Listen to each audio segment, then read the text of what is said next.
Hello दोस्तों, आज के इस वीडियो में हम केनरा बैंक के रेगुलर सेविंग्स अकाउंट्स को कंपेयर करने वाले हैं इंडियन बैंक के रेगुलर सेविंग्स अकाउंट्स के साथ में। यानी कि आपको आज के डेट में किस बैंक में अपना एक सेविंग्स अकाउंट्स ओपन करवाना चाहिए जिस सेविंग्स अकाउंट्स के ऊपर आपको सर्विस चार्जेस कम देना पड़े, इसके अलावा बेनिफिट ज्यादा देखने को मिले। तो बेसिकली आज हम इसी पॉइंट्स के ऊपर बात करने वाले हैं, बिल्कुल डिटेल्स में बात करेंगे। तो वीडियो को बिल्कुल भी स्किप मत करिएगा। तो वीडियो स्टार्ट करते हैं। देखो भाई, ये तो आप लोगों को पता ही है, ये दोनों ही बैंक गवर्नमेंट सेक्टर के बैंक हैं। इसके अलावा इंडियन बैंक और केनरा बैंक दोनों ही बैंक काफी पुराने बैंक हैं और इनके ब्रांचेस आपको लगभग हर एक सिटीज में देखने को मिल जाते हैं। साथ ही साथ मैं आपको बता दूं कि ये दोनों ही बैंक DICGC से इंश्योर होते हैं। तो यहाँ पर आपका 5 लाख रुपए तक का अमाउंट बिल्कुल सुरक्षित होता है और इन दोनों ही बैंकों में आपको मोबाइल बैंकिंग और इंटरनेट बैंकिंग का फैसिलिटीज देखने को मिल जाता है। देखो, अगर आपको पैसे को लेकर के टेंशन है कि अगर मैं इस बैंक में अपना सेविंग्स अकाउंट ओपन करवाऊंगा और कहीं मेरा पैसा डूब गया तो फिर क्या होगा, तो देखो भाई, ये काफी पुराने बैंक है, तो ये बैंक डूबने वाले नहीं है। दूसरी बात, यहाँ पर मैं आपको बता दूं कि इन दोनों ही बैंकों में सेविंग्स अकाउंट ओपन करवाने के लिए आप यहाँ पर माइनर से भी अपना सेविंग्स अकाउंट ओपन करवा सकते हैं। डॉक्यूमेंट्स में आधार कार्ड, पैन कार्ड वगैरह देना पड़ेगा। डिपोजिट अप टू 3,000 रुपए की डिपोजिट करवाते हैं इनके कर्मचारी, लेकिन किसी किसी ब्रांच में आप विदाउट डिपॉजिट किए ही अपना सेविंग्स अकाउंट ओपन कर सकते हैं, जिस ब्रांच में इनके कर्मचारी अच्छे होते हैं उस ब्रांच में। दूसरी बात, अगर हम इन बैंकों के कर्मचारियों के व्यवहार को लेकर के बात करें तो भाई इन कर्मचारियों का व्यवहार कस्टमर के प्रति इतना ज्यादा अच्छा नहीं होता है, यानी कि प्राइवेट बैंकों के जैसा अनुभव आपको देखने को नहीं मिलता है। लेकिन किसी किसी ब्रांच में भाई इनके कर्मचारी भी काफी अच्छे होते हैं। अब हम आते हैं मेन पॉइंट के ऊपर, यानी कि रेगुलर सेविंग्स अकाउंट्स के ऊपर। अब देखो, इन दोनों ही सेविंग्स अकाउंट्स का मैंने एक बाकायदा से PPT तैयार करके रखी हुई है। तो अब इस PPT के माध्यम से हम समझेंगे कि यहाँ पर आपको किस सेविंग्स अकाउंट्स के ऊपर कितना ज्यादा सर्विस चार्जेस देना पड़ता है। तो सबसे पहले अगर हम इंटरेस्ट रेट को लेकर के बात करें तो भाई केनरा बैंक में 2.55% से लेकर के 4% पर एनम तक का इंटरेस्ट रेट देखने को मिलता है सेविंग्स अकाउंट्स के ऊपर, जबकि इंडियन बैंक में 2.50% से लेकर के 2.65% पर एनम तक का इंटरेस्ट रेट देखने को मिलता है। अब देखो, यहाँ पर आप 2.50% का ही इंटरेस्ट रेट मान के चलो भाई, यहाँ पर 2.55% का केनरा बैंक में देखने को मिल जाता है। तो केनरा बैंक में थोड़ा सा ज्यादा आपको इंटरेस्ट रेट देखने को मिलता है। और ये जो आप देख रहे हो 4% या फिर 2.65%, तो भाई ये इंटरेस्ट रेट लेने के लिए आपके अकाउंट में काफी हाई लेवल का बैलेंस होना चाहिए। तो इंटरेस्ट रेट के मामले में केनरा बैंक आपको काफी अच्छा इंटरेस्ट रेट प्रोवाइड करता है इंडियन बैंक से। दूसरी बात, दोनों ही सेविंग्स अकाउंट्स के ऊपर आपको मिनिमम बैलेंस मेंटेन करके नहीं चलना पड़ता है। मिनिमम बैलेंस पूरी तरीके से हटा दिया गया है, लेकिन अकाउंट ओपन करते समय जैसा कि मैंने आपको बताया कि अप टू 2,000 रुपए की या फिर 3,000 रुपए की डिपॉजिट करनी पड़ सकती है। इसके अलावा अगर हम चेकबुक को लेकर के बात करें तो भाई केनरा बैंक आपको 25 पेज का चेकबुक पर फाइनेंशियल ईयर बिल्कुल फ्री ऑफ कॉस्ट में ऑफर करता है। यहाँ पर एक्स्ट्रा चेकबुक वगैरह लेते हो तो फिर इस केस में आपको 4 रुपए प्लस GST पर पेज का चार्जेस देना पड़ता है, जबकि भाई इंडियन बैंक आपको 20 पेज का चेकबुक पर फाइनेंशियल ईयर बिल्कुल फ्री ऑफ कॉस्ट में ऑफर करता है। और यहाँ पर अगर आप एक्स्ट्रा चेकबुक वगैरह लेते हो तो फिर इस केस में आपको 4 रुपए प्लस GST पर पेज का चार्जेस यहाँ पर भी देना पड़ता है।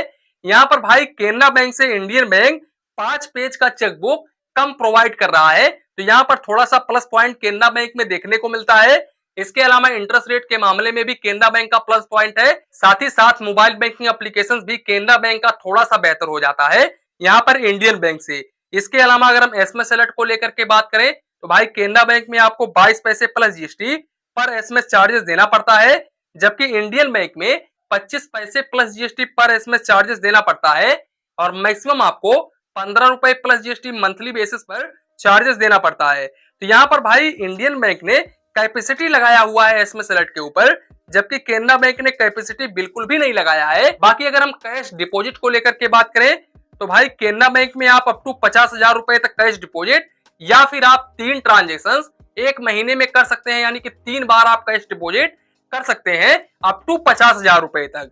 अब अगर आप इस लिमिट को क्रॉस करते हैं तो फिर इस केस में आपको 1 रुपीज प्लस GST पर 1000 के हिसाब से चार्जेस देना पड़ता है और मिनिमम आपको 50 रुपए प्लस GST और मैक्सिमम आपको 5,000 रुपए तक चार्जेस देना पड़ता है। इसके अलावा अगर हम इंडियन बैंक को लेकर के बात करें तो इंडियन बैंक में भाई होम ब्रांच में आप जितना मर्जी चाहे उतना कैश डिपॉजिट करो, ये बिल्कुल फ्री ऑफ कॉस्ट है। लेकिन नॉन होम ब्रांच में अप टू 50,000 रुपए तक मंथली बिल्कुल फ्री ऑफ कॉस्ट में कैश डिपॉजिट कर सकते हो और अगर आप इस लिमिट को क्रॉस करते हो तो फिर इस केस में ₹1 प्लस जीएसटी पर 1000 के हिसाब से चार्जेस देना पड़ता है। और भाई मिनिमम आपको ₹25 plus GST per transaction charges देना पड़ता है। बाकी अगर हम कैश विड्रॉवल को लेकर के बात करें तो भाई केनरा बैंक में आप अप टू 5 बार पैसे निकाल सकते हो बिल्कुल फ्री ऑफ कॉस्ट में। और अगर आप इस लिमिट को क्रॉस करते हो तो फिर इस केस में ₹100 plus GST per transaction charges देना पड़ता है। जबकि भाई इंडियन बैंक में होम ब्रांच के माध्यम से आप जितना मर्जी चाहे उतने पैसे निकालो, यहाँ पर आपको कोई भी चार्जेस नहीं देना पड़ेगा।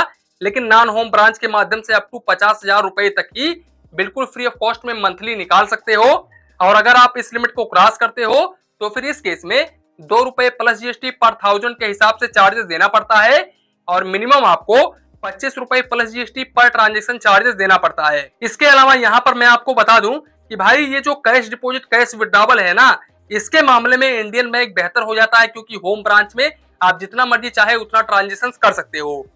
साथ ही साथ अगर हम एटीएम कार्ड को लेकर के बात करें तो ये दोनों ही बैंक क्लासिक वेरिएंट का डेबिट कार्ड ऑफर करते हैं। और भाई केनरा बैंक में आपको annual maintenance charges ₹200 plus GST देना पड़ता है और इशुएंस फीस बिल्कुल फ्री ऑफ कॉस्ट है। और भाई इनके ओन बैंक के एटीएम से आप एक महीने में 6 फाइनेंशियल और नॉन फाइनेंशियल ट्रांजेक्शन कर सकते हो। और अगर आप सीनियर सिटीजन हो तो फिर 8 फाइनेंशियल और नॉन फाइनेंशियल ट्रांजेक्शन कर सकते हो। और अगर आप केनरा बैंक के स्टाफ हो तो फिर आप एक महीने में 10 फाइनेंशियल और नॉन फाइनेंशियल ट्रांजेक्शन कर सकते हो। अगर आप इस लिमिट को क्रॉस करते हो तो फिर इस केस में फाइनेंशियल ट्रांजेक्शन के ऊपर ₹20 प्लस जीएसटी और नॉन फाइनेंशियल ट्रांजेक्शन के ऊपर ₹5 plus GST per transaction charges देना पड़ता है। इसके अलावा यहाँ पर मैं आप लोगों को बता दूं कि इनके ओन बैंक के एटीएम से ट्रांजेक्शन ना करके अगर आप किसी दूसरे बैंक के एटीएम से ट्रांजेक्शन करते हो तो फिर आप एक महीने में 5 फाइनेंशियल और नॉन फाइनेंशियल ट्रांजेक्शन कर सकते हो। और मेट्रो सिटी से आप एक महीने में 3 फाइनेंशियल और नॉन फाइनेंशियल ट्रांजेक्शन कर सकते हो। और अगर आप इस लिमिट को क्रॉस करते हो तो फिर इस केस में फाइनेंशियल ट्रांजेक्शन के ऊपर ₹23 प्लस जीएसटी और नॉन फाइनेंशियल ट्रांजेक्शन के ऊपर ₹11 plus GST per transaction charges देना पड़ता है। सबसे अच्छी बात यह है कि केनरा बैंक के डेबिट कार्ड से आप पर डे 75,000 रुपए निकाल सकते हो और 2 लाख रुपए तक ऑनलाइन ट्रांजेक्शन कर सकते हो। वहीं पर अगर हम इंडियन बैंक के डेबिट कार्ड को लेकर के बात करें तो भाई इस डेबिट कार्ड के ऊपर आपको इशुएंस फीस ₹150 प्लस जीएसटी और एनुअल मेंटेनेंस चार्जेस भी इतना देना पड़ता है, ₹200 प्लस जीएसटी देना पड़ता है केनरा बैंक के बराबर।